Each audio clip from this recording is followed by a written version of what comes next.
नमस्कार साथियों, आप सभी का स्वागत है मेरे यूट्यूब चैनल द कलकत 001 में।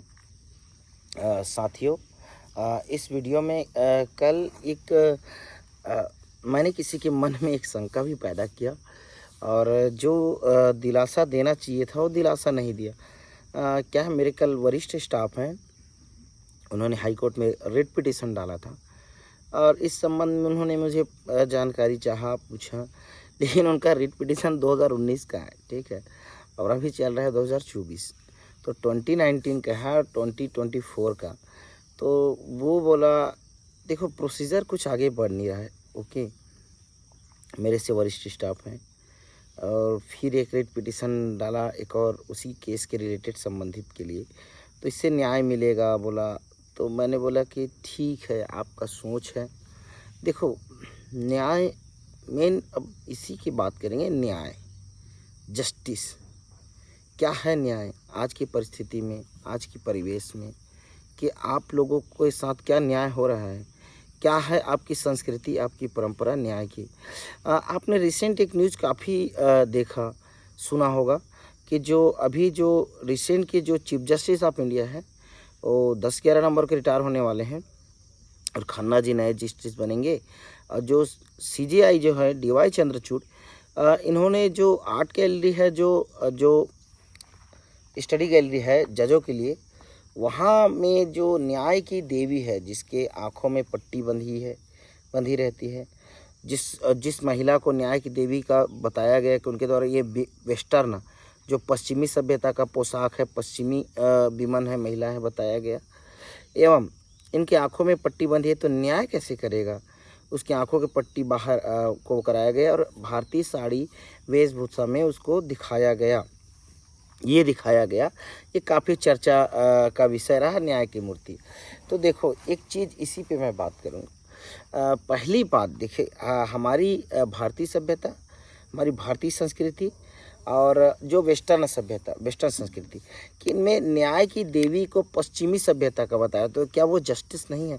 आपकी न्याय की पूरी अवधारणा कहाँ से आती है? वेस्ट से आती है, पश्चिम से आती है। जो राजनीतिक विचारधारा आप जब देखेंगे, जब फ्रांस में जब आता है ना स्वतंत्रता, समानता और बंधुत्व की बात आती है, जब फ्रांसीसी क्रांति होती है, तो वही महिला थी, एक महिला का सेम पिक्चर में एक न्याय की देवी, न्याय के लिए बताया जाता है, न्यायपूर्ण समाज की बात करा जाता है।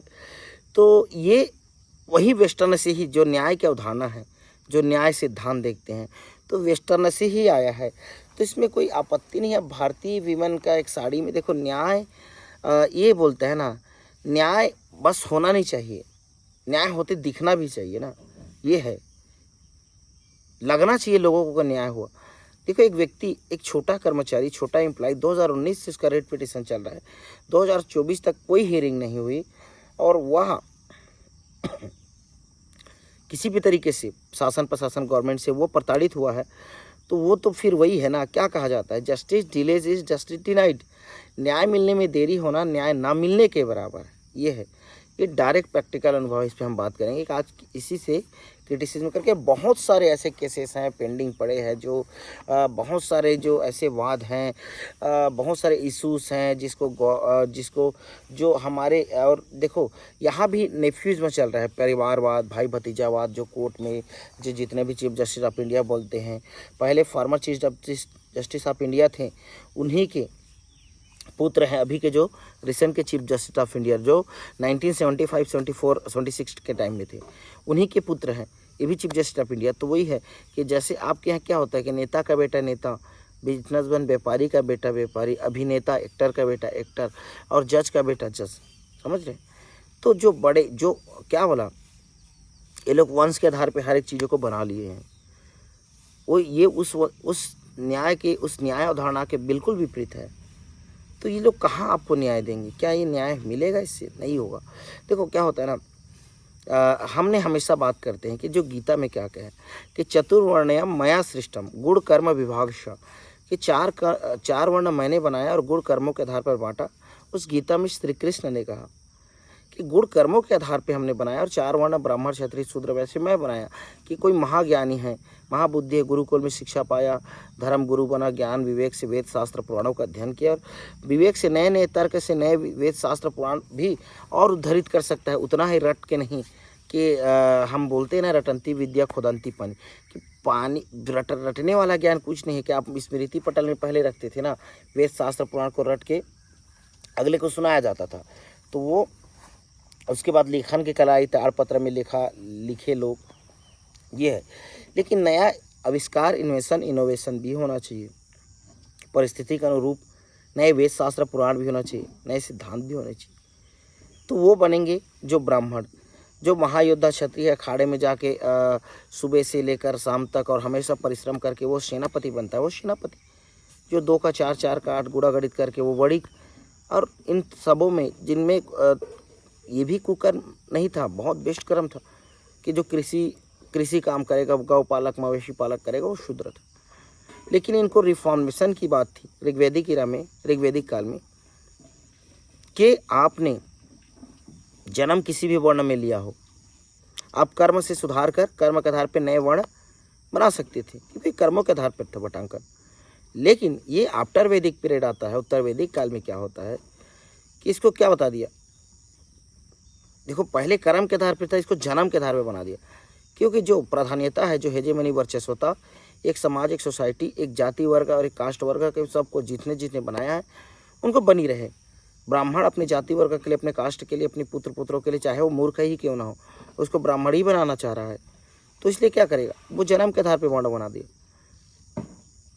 बड़ी व्यापारी इतने संपत्ति, अकुत संपत्ति बना के रखा है, तो क्या करेगा, अपनी संपत्ति अपने पुत्र पौत्रों को ही देगा ना, तो जन्म के आधार पर क्या फेवर कर दिया। अब क्या करेगा, जो वैश्य है व्यापारी वो भी हो गया क्षत्रिय सेनापति, खुद तो सेना बन गया राजा, तो वो अपने पुत्र को ही सेना बनाना चाहेगा, पुत्र को ही राजा बनाना चाहेगा, जो भी है। तो क्या है, वही क्षत्रिय है, एक बार राजा बना, पुत्र भी जन्म के आधार पर राजा बना, ये है। तो अब जो निचला तबका कमाएगा, शूद्र जो कामगार मेहनत वर्ग है, जो कृषक वर्ग है, जो कृषक समाज, उसके पास कोई ऑप्शन, कोई विकल्प नहीं बचे, तो क्या करेगा वो, कि वो इन चीज़ों पे फंस गया वो। अब ये सारे जन्म के आधार पर चलने लगे, वही आज भी चल रही है आपकी पूरी व्यवस्था में। आपका न्याय सिद्धांत, आपके यहाँ देखो theory of justice, John Rawls की जो न्याय की अवधारणा आती है 1971 में, तो न्याय सिद्धांत तो वेस्ट की ही है ना। आपने क्या बोला कि हमारा चीफ जस्टिस ऑफ इंडिया ये बोलता है कि भारतीय परिधान साड़ी लगा दिए और आंखों की पट्टी निकाल दिए तो क्या होगा, कि न्याय होते दिखेगा। हमारी भारतीय अवधारणा में न्याय में, आपकी अवधारणा में जैसे हमने 6 दर्शन देखते हैं, ठीक है, हम जैसे योग दर्शन देखते हैं, जैसे पतंजलि का है, हम देखते हैं जैसे महर्षि कणाद का है, वैशेषिक का है, न्याय दर्शन देखते हैं, सुश्रुत जैसे एक संहिता है ना, ये सब चारवाक फिलॉसफी देखते हैं दर्शन। तो ऐसे 6 संघ दर्शन है हमारे भारतीय सिद्धांत पे भी। लेकिन एक्चुअल में वास्तविकता देखेंगे तो भारतीय का विधान क्या है, न्याय विधान नहीं बताता, दंड विधान बताता है। दंड विधान बताता है ना, देखो क्या बोलते हैं, साम दाम दंड भेद, ये सिद्धांत था। जैसे आप चाणक्य को मानते हैं, जो कौटिल्य आचार्य जी हैं, वो क्या बताते हैं, साम दाम दंड भेद। तो भारतीय विधान में न्याय विधान नहीं था, समझाना, दाम देना, भेद करना, दंड देना, ये था। जैसे अभी आपने रिसेंट हमारे पार्लियामेंट में देखा होगा, चोल साम्राज्य के एक जो दंड है, सोने का जो दंड रहता है, दंड राजा जो रखते थे, उसको हमारे प्रधानमंत्री कहाँ, संसद भवन में ले आए। तो कानून, अब कानून जहाँ बनता है जो न्याय के लिए, जस्टिस के लिए, सबको अधिकारों के मिलने के लिए, सुनिश्चित करने के लिए, तो आप दंड की छड़ी लगा रहे हैं ना। अभी हमारा चीफ जस्टिस ऑफ इंडिया के वो आंखों के पट्टी और भारतीय प्रधान लगा के बताता है कि वो देख के देखो, इसमें 2 फिलॉसफी थे। न्याय की मूर्ति है, आंखों में पट्टी बंधी है, तो कौन बड़ा है कौन छोटा है, कौन बड़ा अधिकारी है कौन राजनेता है कौन गरीब है, क्या कौन उच्च श्रेणी का, उच्च वर्ग के जो जाति में है, वर्ण व्यवस्था में आता है, या कौन निचले वर्ग में, ये ना देखे। जो न्याय की दीवी, जो उसका तराजू है न्याय का ना, वो संतुलन बना रहे और वो देखे ना कि कौन किस अवधि में है। इसके सिंबलाइजेशन के लिए वहाँ जो आँख में पट्टी बांधी गई थी। अब ये बताया गया कि बिना देखे न्याय कैसे करेंगे। देखो, न्याय की देवी एक सिंबलिज्म था कि जज भी वहाँ बैठा है तो न्याय की देवी का ही एक उसका आदेश का पालन करके वो न्याय दे रहा है, ये माना जाता है। तो अब जब आग की पट्टी खोला तो एक स्वार्थ परकतावाद में हम देखते हैं सेल्फिज्म की, वो कहीं ना कहीं एक फेवरेटिज्म आएगा, जो अपना फेवरेटिज्म आएगा और जो चयन कर सकता है, लोगों को चयन करने की ऑप्शन है। कहीं ना कहीं अब कास्ट, जाति, वर्ण व्यवस्था के बारे में भी इस चीज़ों को लोग सोचते हैं मन में, कहीं ना कहीं वो ना जानते हुए भी जो कॉन्फ्लिक्ट ऑफ इंटरेस्ट रहता है, हितों का टकराव, जो जज किस कम्युनिटी से आता है और उसे कम्युनिटी किस चीज़ों को न्याय देना है, कौन किसके अगेंस्ट में इन दोनों का केसेस चल रहा है, इस पर भी डिपेंड करता है। तो ये सारे चीज़ें वही है सिंबलिज्म में। तो कल मेरा वरिष्ठ स्टाफ मुझे कहता है कि न्याय इससे मिलेगा, मतलब ठीक है, आपकी भारतीय अवधारणा में न्याय की भावना ही नहीं कहीं पे। तो न्याय के लिए जस्ट नया सोसाइटी, नया समाज, जिसको हम बोलते हैं कलेक्टिव जस्टिस, इंक्लूसिवनेस की बात करते हैं, समवेत न्याय के सिद्धांत।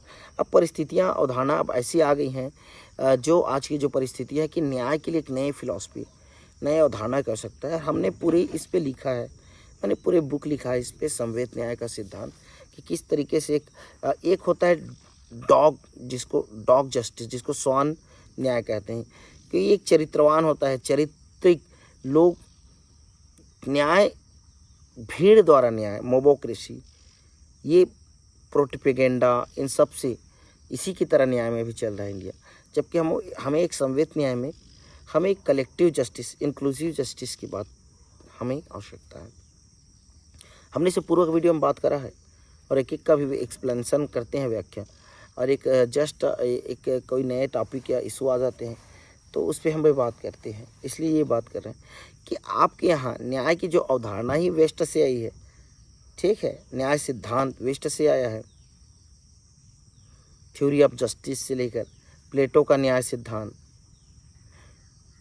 तो ये सारी चीज़ें क्या हैं, आप देखेंगे कि कौन सॉवरेनिटी के, आप देखेंगे कि रूसो, कि थॉमस हॉब्स, कि लेवियाथन, कि आप जॉन लॉक। तो आप इन सब चीज़ों को फिलॉसफी, आप पॉलिटिकल साइंस में देखते हैं, दर्शन शास्त्र में इन सब चीज़ों के बारे में पढ़ते हैं, तो जानते हैं कि न्याय क्या होता है। यहाँ तो परिस्थिति ये है ना, हमने जज और न्याय की देवी की व्याख्या इसलिए करी कि एक व्यक्ति, एक छोटा एम्प्लॉय, कर्मचारी, या इतने सालों से 5-7 सालों से वह एक रिपिटेशन डाला है, एक नंबर डाला है, और सिर्फ, और उसके बाद उसके सारे हक छीन लिए गए हैं गवर्नमेंट के द्वारा, उसे झूठा जैसे आरोप लगा, तो वो न्याय के लिए कूद गया और वो बोल रहा है कि न्याय की उम्मीद पे बैठा है, और आज 7 से 8 साल हो जा रहे हैं। तो वो बोलता है क्या होगा, वो पूछ रहा है, आगे बढ़ा प्रोसीजर। तो वही तो है ना, जस्टिस डिले से जस्टिस डिनाइड, न्याय मिलने में देरी न्याय ना मिलने के बराबर है, ये है, और यही हो रहा है आपके यहाँ। तो एक संपूर्ण नई व्यवस्था, एक परमतंत्री व्यवस्था, एब्सोल्यूटोक्रेसी, एब्सोल्यूटोक्रेटिक सिस्टम की आवश्यकता है, जिसमें सब चीज़ों को समाहित करके न्याय, समाज, समानता, बंधुता, स्वतंत्रता, सबको एक समाहित करके वो परमतंत्री व्यवस्था में जो एब्सोल्यूट गॉड है ना, उसका एब्सोल्यूट मैसेज है, उस अनुरूप पूरी व्यवस्था होनी चाहिए। तब लोग, समाज, जो विश्व परिस्थिति, जो विश्व जन, जो लोग हैं, जो जीव जंतु हैं, जो पेड़ पौधे, प्रकृति हैं, सबके साथ सबका हित का ध्यान रखते हुए उचित न्याय किया जा सकता है, अन्यथा कभी नहीं हो सकता न्याय। ये आपको फंसाकर इस व्यवस्था में पूरी तरीके से, इस ब्राइब, नेफ्यूजमा, भाई भतीजावाद, भ्रष्टाचार, करप्शन, और इसी जो जातिवाद से पीड़ित है, जो कास्टिसिज्म से पीड़ित है, ये आपको पूरी तरह से शोषित करते रहेगी, पीड़ित कराते रहेगी। तो नए व्यवस्था के लिए, नए न्याय के सिद्धांत के लिए, नए कानून के लिए आइए, आप सभी का स्वागत है। पूर्णतः नई व्यवस्था, नया न्याय, कलेक्टिव जस्टिस, समवेत न्याय का मैंने लिखा है इस किताब में, अपनी बात करते हैं, और पूरी व्यवस्था नया के लिए आप सभी का स्वागत है। मांग करिए, डिमांड करिए। मांग किससे करना, परम तंत्र परमात्मा एब्सोल्यूट गॉड आपको दे रहा है, तो बस आपको ये करना है कि जानना है, समझना है, चीज़ों को परखना है। किससे?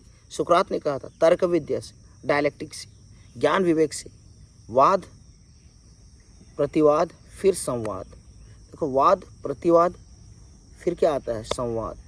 इन दोनों से चीज़ बनता है ना, तो इसी को डायलेक्टिक्स में तर्क विद्या बोलते हैं कि वाद होगा, प्रतिवाद होगा, फिर संवाद होगा। इससे नए चीज़ें आएंगी, सत्य चीज़ें उभर कर निकल कर आएंगी। कल्पना लोक में नहीं रहेंगे आप, या केवल तथ्यों में नहीं रहेंगे, आप सत्य में रहेंगे। जो इंडियन अभी फिलॉसफी कल्पना लोक में चल रहा है, समझ गए, जो ये तथ्यों में चल रहा है वेस्टर्न फिलॉसफी, और हमारा यहाँ अब सत्य की आवश्यकता है। और इससे कुछ, सत्य से ही सब कुछ सही होगा। हालात सुधरेंगे, परिस्थितियाँ सुधरेंगी, समाज सुधरेगा। विश्व जो आज संकटकालीन परिस्थिति है, जो नरसंहार हो रहे हैं, जो प्रकृति का आपदाएं भी इसी से सुधरेंगी।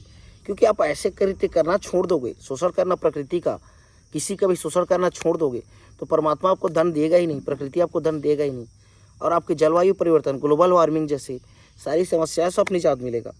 क्योंकि आप सतत विकास के पास सस्टेनेबल डेवलपमेंट में चले जाओगे, विनाश विहीन विदोहन करोगे, सत्य के मार्ग में चलोगे, और वही परमात्मा का मैसेज होगा, एब्सोल्यूट गॉड का, उससे बढ़कर कुछ और नहीं। तो उसी से न्याय होगा, और वही न्याय की अवधारणा होगी। आप प्रकृति से सुनिए कि न्याय क्या होता है, प्रकृति आपको बताएगी कि न्याय कैसे होता है। समझिए, प्रकृति ही बताएगी कि न्याय क्या होता है। प्रकृति के हर आवाज़ में, हर वॉइस में, हर मैसेज में न्याय की अवधारणा है। और आज का ये जो समाज बना है, अपने आज की जो आपने व्यवस्था बनाई है, जो डेमोक्रेटिक लोकतांत्रिक व्यवस्था, इसमें न्याय के लिए जिस चीज़ों को आपने रखा है, वो सारे अन्यायपूर्ण है। वो खुद जो संस्था है अन्यायपूर्ण है, इनजस्ट है। जो संवैधानिक जो कोर मूल्य वैल्यू है, आपने जो संविधान बनाया था उसके अनुरूप वो चल ही नहीं रहा है। जो संविधान का आपका न्याय धारणा भी वेस्टर्न से आया। आप बोलते हैं कि ये जो देवी लगा देने से हम न्याय करेंगे, और अन्याय कर रहे हैं आप इतने टाइम से, इतने लोगों के साथ। तो ये न्याय नहीं हो सकता। आप सभी को नए संवेद न्याय के लिए स्वागत है, नया युग के लिए, नए सत्य के लिए, और सर्वथा सत्य के लिए। जो आप कल्पना लोक में, झूठे लोक में, मदमोह में पड़े होना, सब ठीक होने वाले हैं। तो आप सभी का धन्यवाद इस वीडियो को देखने के लिए, परमात्मा का मैसेज सुनने के लिए। नमस्कार।